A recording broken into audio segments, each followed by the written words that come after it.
Welcome back mga kabarangay. Ako pa rin po ang inyong kaibigan sa Impapawid, ang inyong Direk Rene, ang inyong Kuya Rene, welcoming you to another edition of our PSTV Plus podcast. Maraming salamat po at nandyan po kayo nakatutok. At kung hindi po kayo nag-subscribe, nag-like, nag-share, nag-comment, please like, share, comment, and subscribe to our PSTV Plus YouTube channel and be part of the 27,000 subscribers. Maraming salamat po sa inyo. Sa panahon na ito ay yung meron tayong bisita. At siya ay pareho kaming taga Mindanao, no? Lang kami magkadulo, no? Siya bandang east sa may Davao, ako sa bandang west sa may Zamboanga. Although my dad also comes from Davao, part of his roots was in Davao, no?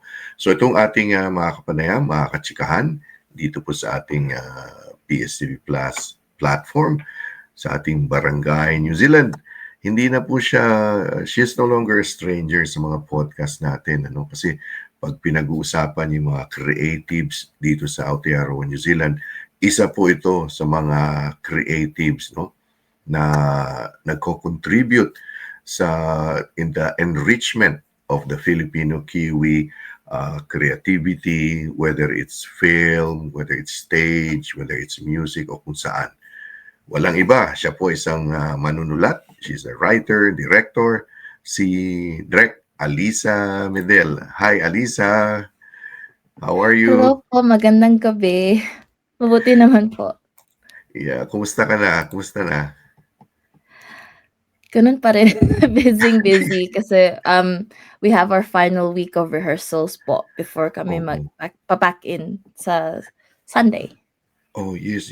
Oo nga eh. Sabi ko, gusto kong makausap si Alisa because on next week, no, Tuesday, after Labor Weekend holiday, October 28 ay the first, yung parang premiere ba tawag nun? Pag stage pa, premiere or ano ba Opo. tawag nun? Premiere. The premiere of the ilang-ilang stage play na sinulat at directed by Alisa Medel. So, Alisa, kwento ka naman kung ano ba itong ilang-ilang? What is this play all about? So it follows a young Filipino Kiwi woman who goes back home to Davao due to the sudden passing of her cousin. Na super close niya kasi magkaedad sila. So it's really like the passing of her best friend essentially. So uuwi siya ng Pilipinas and has to navigate the grief of that passing and also why she passes and looking back at their childhood and their differences of upbringing na siya po ay lumaki sa labas at yung pinsan niyang super similar sa kanya ay nagstay sa Davao po. Okay. So, is this based on something that you have encountered in your life, Alisa? Oo po. I went back home sa Davao for mga 3 months nung 2023, end of 2023. And that was my first trip na medyo mahaba. And I spent a lot of time with my mga pinsan ko po na sila ay mga dalaga na. Kasi noon mga baby pa, mga bata pa, and now Okay. they're all like high school, college. So mas marami kaming bonding nung trip na yon. And that's when I realized yung mga mas marami akong chikahan and all of that stuff about them, their lives, and how much na gusto ko din sana magtulong sa kanila, especially when they're at that stage in life where they're figuring out what to do with their lives, what they want to study at college, if magka-college ba sila, and all those kind of conversations. So super na I really confronted my upbringing and my privilege growing up dito sa Auckland po. Mm. And for me, medyo madali lang, like, to go to university, and then choose whatever I wanted to study kasi, supportive yung parents ko, and then had a student loan and all that stuff. Whereas for them po, mas mahirap. Mhm. And even if they decide, it's like, paano ba Mm. magbabayad ng tuition, there's 7 of you going to college around the Oh. same time. Oh, yes, So, oo. yung mga gano'n, and super ano, it was a really great trip, to really bond with my family a lot more as an Mhm. adult kasi, Mm. kasi whenever I used to visit, bata pa ako, and so wala Hmm. akong ginagawa kundi maglaro lang. But being really part of the bigger family conversations and really growing my awareness po of mga dynamics ng family po namin. So Mhm. that's when I Mhm. started working on this play. But it came from a bigger play that I first wrote during the Proud Asian Theater, yung ano ni kumpanya ni Marian, Mhm. ni Ate Marian Infante, through their Fresh Off the Page program. So, but that play was quite a large epic. Super mahilig ako sa mga teleserye and mga Oh, okey. historical epic ganon. And then that's when I realized na okay, medyo malaki to for Mhm. for stage or at the with the resources that Auckland has at the moment. Mhm. So I wanted to find a way to make something a lot more economical and Mhm. a lot more minimalistic, and easier to kind of put on and to hopefully one day travel. Mhm. And that's where I developed Ilang Ilang to be kind of a portion of that original play, to be a two-hander um, work. So just two characters, Oh, and then it's okey. just them two and their relationship talaga, Mhm. ano, Hmm. in-interrogate. Hmm. So how long is the play, Alisa? Gaano kahaba 'to? It's 60 minutes long po, Mhm. so less than an hour.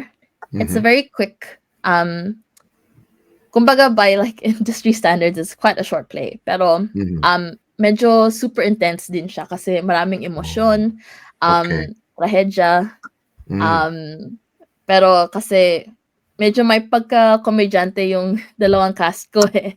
So there's a Hmm. lot of light-hearted, Oh, okey, moments that's din good. naman, and that's what we really wanted to work on kasi Mhm. mahirap kapag sobrang lungkot Hmm. ng play the whole way through, Correct, 60 minutes oo. na parang nakagulgul ka lang ng Parang may iyak. break 'no, So parang may break na ano, mm, oo. opo. Now, so you started the play, started writing it 'no, and then finish it, dito na 'no. Pasensya ka na kung may naririnig kang paputok, may naririnig ka ba? Kasi Diwali ngayon, eh, so yung mga Oo kapitbahay nga po, ko, okey lang ayan po. na, nag-uumpisa na sila. So, Happy Diwali sa aking mga kapitbahay. So you started it writing in Davao and then came here to finish everything nung umuwi ka na dito? Or nabuo mo siya doon sa Davao? Um, I started writing it here na. So, Dito na, oo. after nung trip na yun, I developed it when I came back. Mhm, mm. Bakit ilang-ilang yung title niya, Alisa? Kasi po it's based on it's set in my father's village po. Kasi taga-squatter kami, yung dad's side ko. And the name of our village is Ilang. Ila? And it's a play on the name kasi the village supposedly there's two stories of where the name Mhm, came from. That before Ilang also means forest, mhm, in Bisaya or something. mm, mhm. So that was one, but also there were a lot of ilang flowers. Ah, Um, okey. and kasi Mhm, may group chat kami sa Facebook ng mga mm, pinsan ko, pangalan mm. ilang kasi kami po ay mga bulaklak ng ilang ng Ng village po ilang namin. ng village, So, okey, oo, that's opo. cute. So yun yung parang homage to my cousins na sila naman talaga nag-inspire sa'kin na magsulat nito. Mhm, mhm. Now, Alisa, so you wrote this because you're also known as a filmmaker, no? You have been involved in productions. You have done your own. You have written your films. You have directed, produced, no? Bakit instead of a film, you opted for a play for this one? Mm. Um, Kasi I've also been while I've been doing my working in film, I have also been working in theater, but mostly as a producer. Mm. And this is my first time writing and directing for theater, but the past few years actually, I've somehow have been working like doing more work in theater than I have in film. Like for Ah. specifically the last couple of years since the strikes in the US kind of Mhm, stopped a lot of productions here in film mm, for a while. And mm, then I looked for work outside of that, and then it kind of stuck. Na, luckily, theater has been able to give me more work so far. mhm, mm. Um, and that kind of, my transition into that. But also, because it is my first time also writing a long form piece of work. Ah. My past things have been short films, and so this is the longest thing I've written. Mhm, And in theater, what I really love about the theater industry is it allows you to really bring the story down to its most mhm, foundational points and mhm. focus on the relationship or build certain intimacy with the story and with the cast, but also with your audience. And Okay. that's what I really wanted to explore with this one, was to be able to transport the audience into a physical space Mhm. that brings them to ilang with us for the story. Ah. So And also it's just nice. much easier to put on compared to Mm. film. Kasi yung film Oh, medyo yes. like 10 years pa siguro ito mangyari.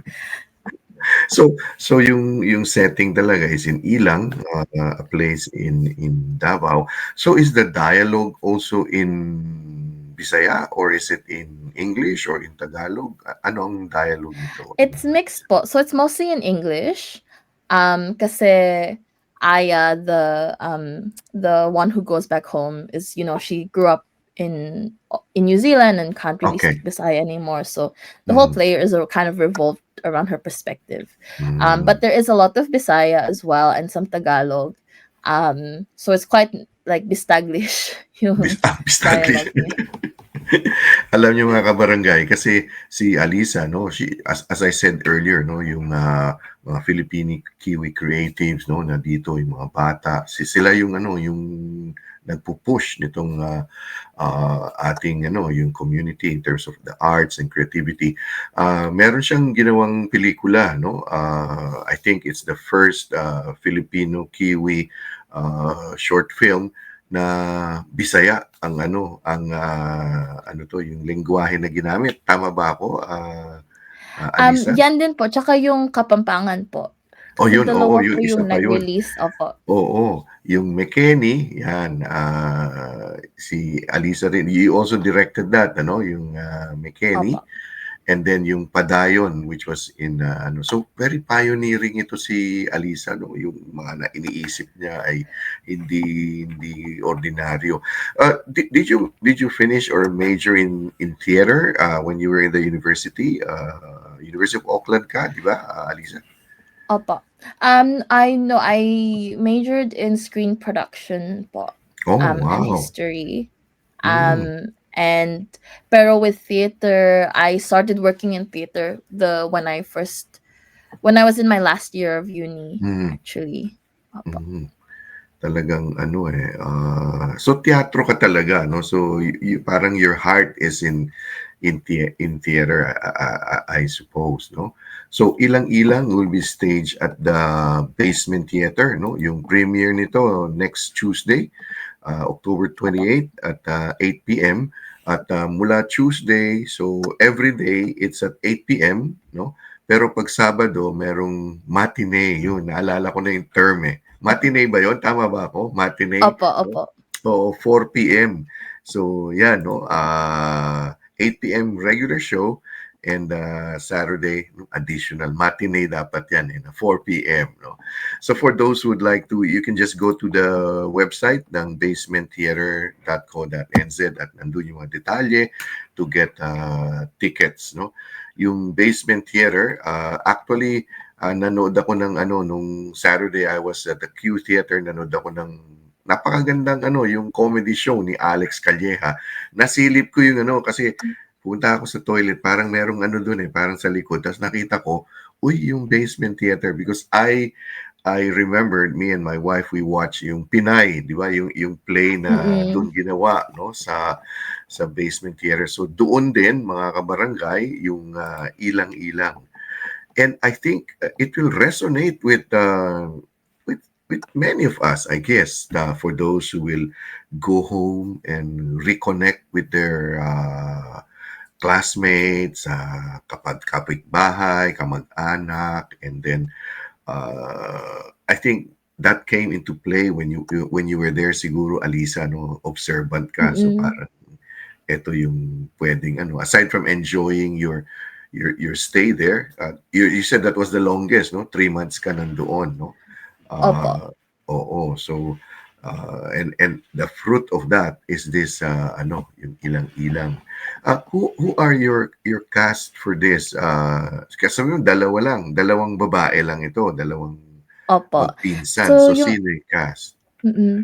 si Ate Marian Infante, siya po yung nasa Pinay noon, and she was on Shortland Street as well.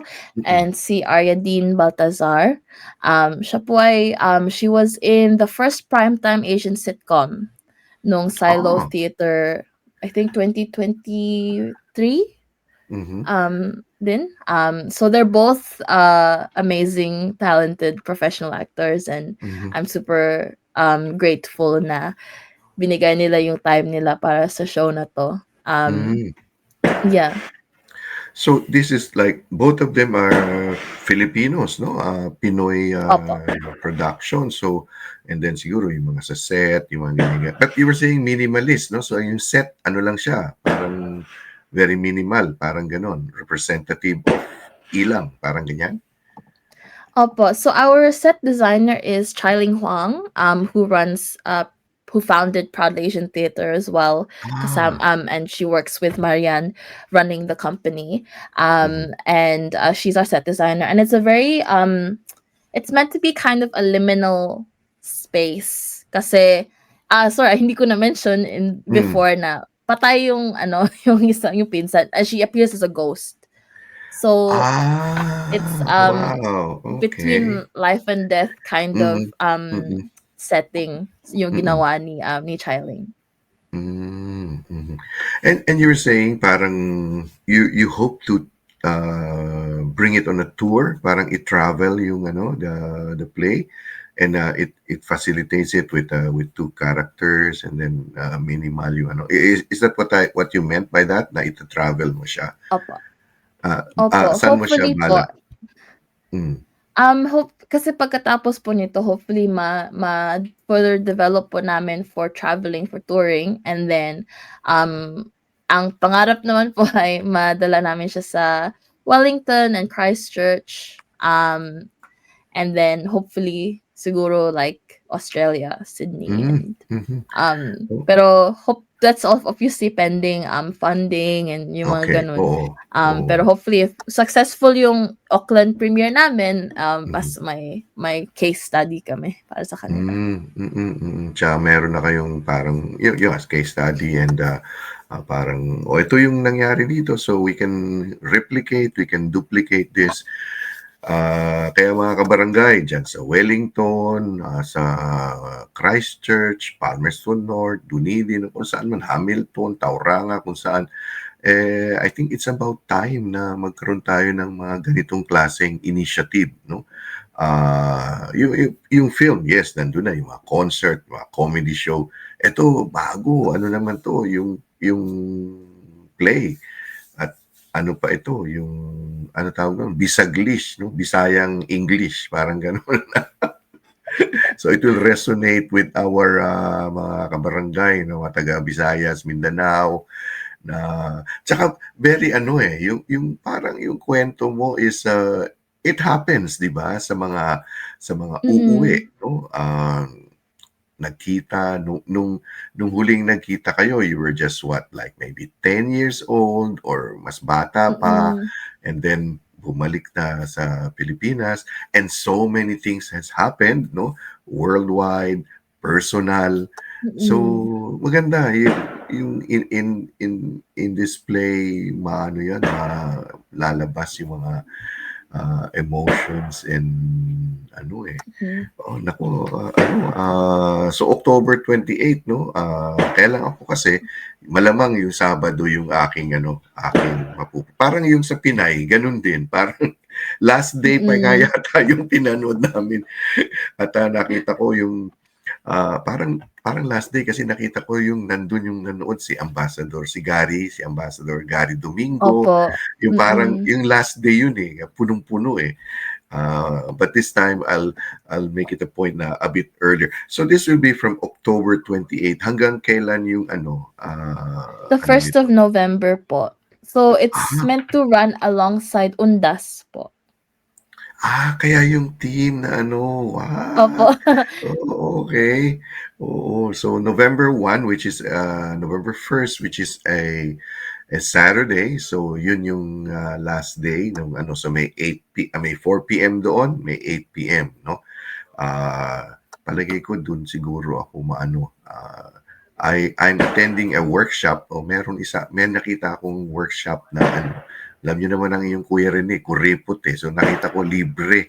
Parang libreng yun writing workshop, Alisa, dito sa Mm. Manukau gagawin. So the whole day, November 1, o yun. Afternoon yung 4 p.m. So for tickets mga kabarangay, dito po, basementtheater.co.nz. Diyan lang po yung mga detalye about ilang-ilang yung play na October 28 na po ito.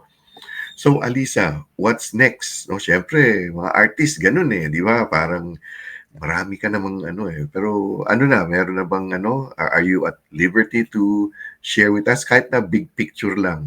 Aside from yung touring, ano pa bang Um, wala pa? well, I'm still actually finishing Padayon. Padayon's not finished yet. Oo nga. We finished filming it last year, pero we're still in editing, post-production ngayon, and Ah, hopefully will be finished by end of this year and okay. start being able to have show it to people next year. Oh, oh. And I also have a couple of short films that are being submitted to festivals this Mm, year. mm, Is pretty much this year, next year's the plan mm. for those two. Pero in terms of my and other works, not really. I think I'm going to go back to trying to write the original story that this came Mm. from, like the epic one. Um and try to Okay. develop that further, hopefully as Mm, long term, hopefully one day mm. magka-resources tayo na magawa yun siya. Yeah. And hopefully ilang-ilang will be a stepping stone towards being able to do like a larger family epic for Mm. Filipinos. Oh, that's good to know. Oo, pardon my ignorance kasi akala ko tapos na yung Padayon kaya sabi ko, parang hindi ko siya napanood, parang gano'n. Baka exclusive siya for international release lang. Di Kasi ba I po? I saw the boosted, program, so tapos na kasi nakita ko din yung kay Mia, yung Homestay, so I supported that Mm. also and mga gano'n.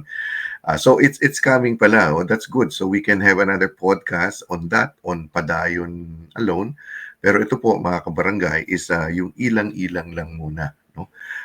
Ilang is a place, is a village in Davao. Whereabouts in Davao is it Davao City ba mismo kayo? Or is Davao it City po. So, kasi yung dad ko, yung roots niya sa siya, malapit sa pier, sa airport, yung Sasa, Davao. Opo, Oo. yung mother side ko po sa Sasa po kami. So medyo mga Ah, ano lang po siya, mga 3 kilometers north from Sasa. So so Sasa, north then going to Panakan. Panabo. Going to Opo, Panabo. nasa boundary siya ng Panabo, Davao. Oh, okay. Davao is a very beautiful place. Isa yan sa mga paglabas ko pa lang sa airport, ang bango na ng durian at kung ano-ano na ano naamoy ko sa pagkain and I used to go and visit when I was younger kasi nga yung dad ko, yung roots niya doon. So, Alisa, all the best, no? Good luck dito sa ano. Ito ulitin po natin mga kabarangay. So, October 28, sa Basement Theater. Diyan yan po sa may ano, katabi ng Q Theater. Pero ang entrance niyan sa likod, Mayoral Drive, tapos sa likod, no? So pwede kayo pumarada sa Autea, no? Autea Center. Doon may parking doon. And then just walk the back. So Basement Theater, 8 p.m. po pag ano, pag regular time yan. At meron din pong 4 p.m. na ano to, Saturday matinee. So that will only run from October 28 hanggang November 1. So yung week na yon, dun lang po siya magra-run. So Alisa, itong play, it's 60 minutes. So tuloy-tuloy to, wala na tong intermission. Parang ganun ba? Or merong mega?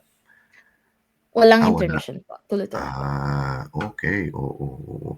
Mga kabarangay, 60 minutes. Why don't you devote 60 minutes of your time to support Alisa Medel sa ilang-ilang stage play, no?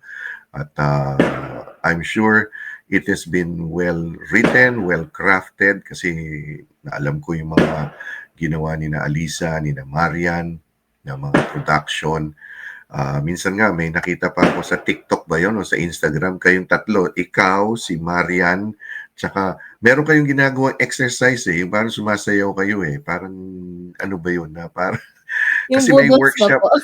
po? Yun yata yun, no. Tsaka kasi may workshop si Marian for beginning actors, di ba? Kasama Opo. ka doon sa workshop, no? In fact, I reached out to Ano Marian, po ako sabi, sa next workshop niya po. next, oo. Kasi nag-reach out ako kay alam mo, sabi ko, gusto ko sana, kaya lang hindi ako makakommit ng ano, yung, kasi ano yan, parang 10 weeks ba yun? 10 Saturdays yata o something Opo. like that, no? So sabi ko, hopefully makagawa siya o kayo ng parang yung shortened version, parang weekend lang, 3 araw, parang ganon. Mm. So sabi niya, sige, titingnan niya on top of everything. No? Kayong dalawa ni Marian, talagang ano kayo, no? Yung parang Batman and Robin kayo, Matt and Jeff, parang ganun parang very supportive of each other. As well as all the others na ano, no? Naalala ko yung mga batch nyo sa University of Auckland, sina Empoy, basta yung mga musicians, yung may mga, very creative yung grupo nyo, no? So, it's great to know that you have this, Alisa, yung passion is not diminished at all with all the challenges, with all the, ito last na lang, what drives you to do these things, no? Yung kahit na ang daming challenges, ang daming, syempre production yan Ang nakikita lang ng mga tao nasa harap ng entablado, nasa harap ng pelikula. Pero behind it, Mm. so many things. What makes you, do all these things, Alisa?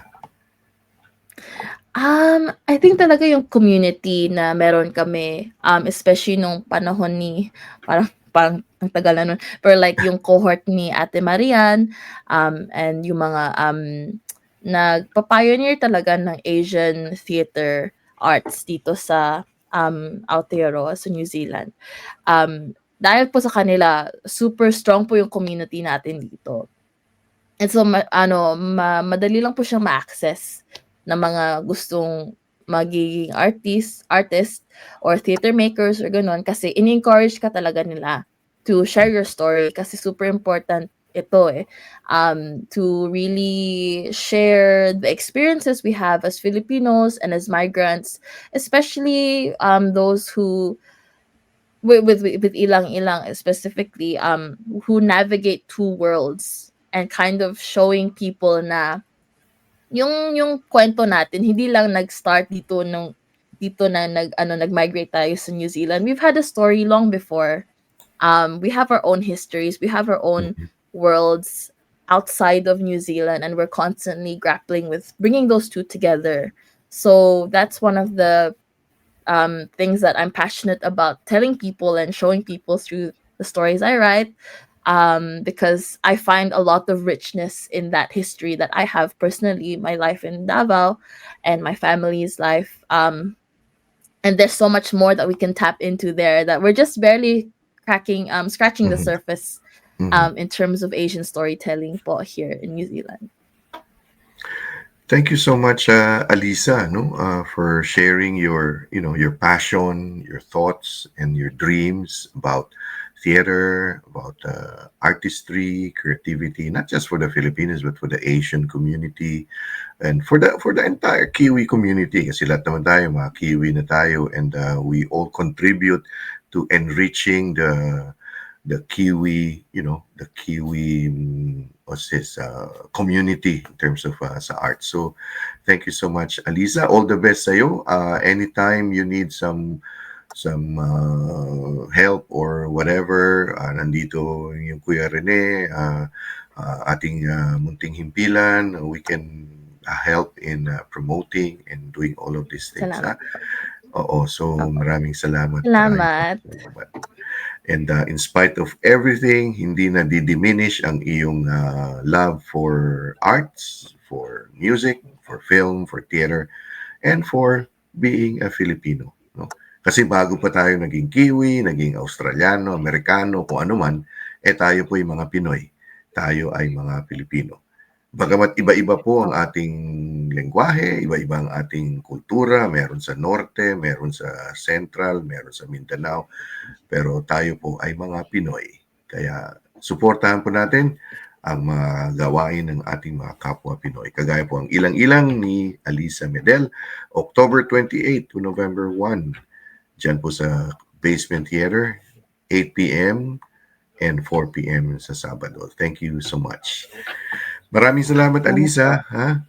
At maraming salamat din sa ating mga taga-panood, taga-pakinig, sa ating mga kabarangay na pinayagan nyo kami ni Alisa pumasok sa inyong mga tahanan, sa inyong mga puso para tayo ay magkakaroon ng itong ating podcast. Thank you. Thank you so much. Take care and God bless. Goodbye for now.